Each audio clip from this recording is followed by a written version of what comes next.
Lesson 1. Clickbaity titles. Got you, didn't I? Smash like. When people ask what I do for a living, older people basically, and I say I do YouTube, I'm always met with, oh, that must be amazing. You must earn a lot of money, or yeah, it must be so cool to have an audience that love you. And yes, of course.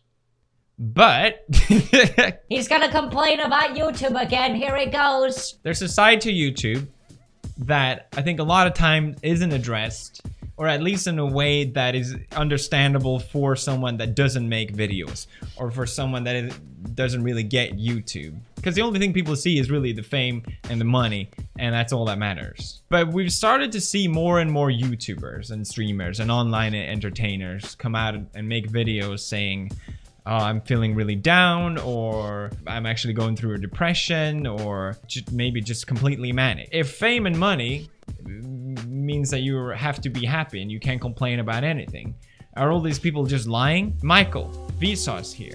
Let's investigate. I'm sure there's gonna be some people that don't agree with me on this, and I don't think this applies to everyone. It's not some rule or whatever. But it's very easy to be a YouTuber, or a new upcoming YouTuber. If you watch YouTube, I'm sure you can relate to stumbling upon someone's channel for the first time. You binge watch all their videos, you just want more and more and more, and you watch all their videos that they produce, and then after a while, you get kind of tired of it, and what was once very engaging and captivating suddenly doesn't seem as interesting anymore. I think this applies to literally anything except my channel. But this is the reason why some YouTubers or some channels can rise so quickly and still go down equally fast. A tired example of this, I know Leafy is here, for example. Maybe people don't want to give him this credit, but he really pioneered the commentary genre on YouTube, at least in a way that people hadn't seen before, at least introduced it to a lot of people. But once it was all revealed, it was clear that there wasn't really much depth to his content, or his chin for that matter. Smash like.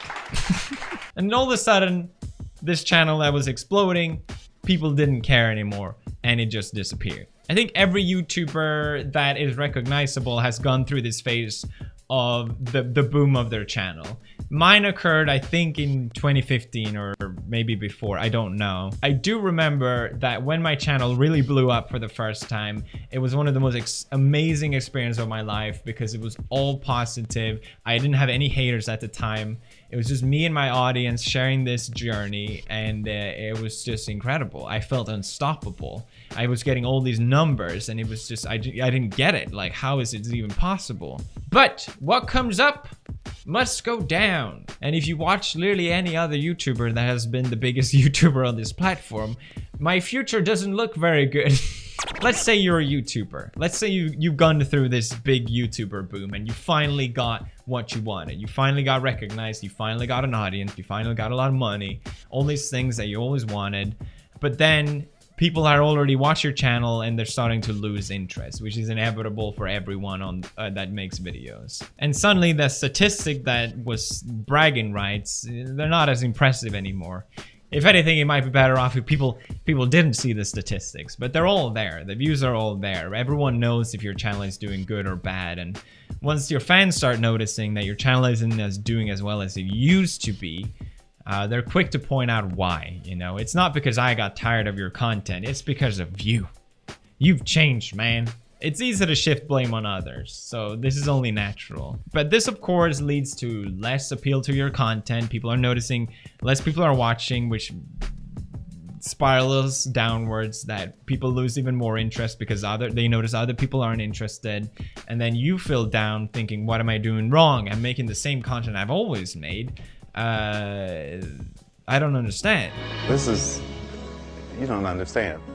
But despite feeling down, you still have to maintain this facade that everything is fine, everything is great. People are drawn to this persona where you're energetic and hyper, like all the YouTube videos are, because that's what people like to watch. No one likes someone mope away being negative on camera. So you feel bad about your content, you feel bad about yourself, and you realize, wait a minute, I'm not in such a good place as I thought I would be. I'm told that getting money and fame is the end goal to all things. That's how you get happy. That's what everyone wants. People would literally kill to be in my position. So what's wrong with me? Why am I not as happy as I should be? Which makes you question yourself even more and make you feel even worse for not being as happy as you think you should be. And you ask yourself, was I even happier before I started all this? Was it even worth it? But hey, you just gotta work a little harder. You gotta suck it up and get on that grind. You just gotta keep making videos. YouTube is all about quantity. If you keep uploading, people will keep watching. But now you have to work twice as hard to get people engaged. What before was so easy, when people watch you for the first time, they'll watch another video. Now you have to try a little harder to get people interested, or twice as hard. And you realize you can't take a break, because if you take a break, your numbers will fall. And if your numbers go down, people notice that you're failing and not doing as well. Or maybe they'll forget about you, or maybe they just won't care if you come back. And YouTube Analytics doesn't tell if you have to go on a break, and YouTube Analytics doesn't say if you go on a vacation. So you have to keep making videos, and you're stuck at constantly producing content, because you have to keep the numbers up, because if you don't, then your numbers will go down, and if your numbers going down, that means you're failing. And it will just keep on going that way. What if my friends notice that my channel is doing poorly? Are my friends even friends with me because they like me, or because I have a lot of subscribers? You notice a lot of people online have the same amount of views and subscribers as their friends. I don't think this is a coincidence. A lot of people collaborate on YouTube and they build each other up and get viewers from each other. But that only lasts as long. That also has a lifeline on it. So to maintain what you had, the numbers that you gotta compromise on a few things. Just a few things. It's fine. Maybe I'll drop the facade, you know? Maybe you can drop the facade. Maybe you'll express honestly to your audience that, you know, I feel really bad about my channel not doing as well. Maybe you can cry on camera. People love that. That will definitely get even more views. That would be great for the channel. Maybe I can share more personal stuff in my life. People like that. It's not really what I want to do, but no one seems to complain, and it gets me what I want. So maybe I can share my relationship, or maybe I can share my breakup. Maybe I can share my personal fight with friends, or anything really. People like to know, so there's nothing wrong with this, right? So any values that you previously kept get thrown out the window as a desperate attempt to keep getting views. Maybe some friendship fades. You start asking yourself, well, why were we friends to the beginning? Am I even likable as a person? Well, of course I am. I'm a YouTuber. Maybe getting a few hundred subscribers make you feel terrible when it used to make you feel so good about getting in. But because you used to get so much more, it means nothing anymore. And just the numbers at this point have just completely taken over your life. But maybe, thanks to all the expensive items you got, the car, the house, you can show off that lifestyle. That's really popular on YouTube. Kids love that. And it doesn't matter who watches my content. As long as I get more numbers, who cares? Kids love to see what a great lifestyle a YouTuber has, how rich they are, what girlfriend they have, what house they have, what cars they have. They want to know what it's like to be famous. They want to know what it's like to have money. And you're just selling the same lie that getting all these things are somehow gonna make you happy, when it's just a lie.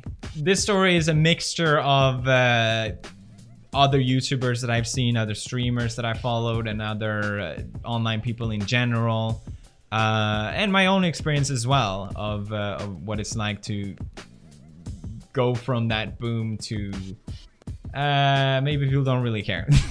And this isn't even acknowledging the people that don't make it, the people that put their heart and soul into making YouTube videos, grinding harder than anyone just to get the feeling and taste of what that's like, you know? So if it's bad for a lot of big YouTubers, just imagine what it's like for the small YouTubers that don't make it. I almost think YouTube in a way is an addiction. You get all these numbers that make you feel good, but as soon as they go down, which they will, people just don't know how to handle it. Or they either get really sad or they could just go crazy. And we really started to see this more and more. People making desperate attempt to maintain an audience, doing crazy things, just anything, just to get more fans, just to stay the way they are. So my tip for anyone that wants to start making YouTube videos is the same boring reply that I've always gave, which is Do it because you enjoy making it. Because if you enjoy making them, people will enjoy watching them. And if people don't watch them, then you're at least having fun making them, so you can't lose anyway. In my 100 subscriber special video that I made 8 years ago, I said this. Like, what's the next thing? Do we want to be on machinima? Do we want to be famous? Okay, I guess it's a little early to talk about those kind of stuff, but I just want to address this and say that no, I don't want to be famous. And I really meant it. YouTube has brought me more things that I could ever imagine. So much joy and so many experiences that I never thought I would have. And for that, I really am truly grateful. But it's definitely been some of the worst parts of my life as well. But it's a great learning experience. You may not believe me when I say this, but I truly am so grateful to say honestly that I still really enjoy making videos, even 8 years after doing it. So thank you for watching, and have fun with it. Bye.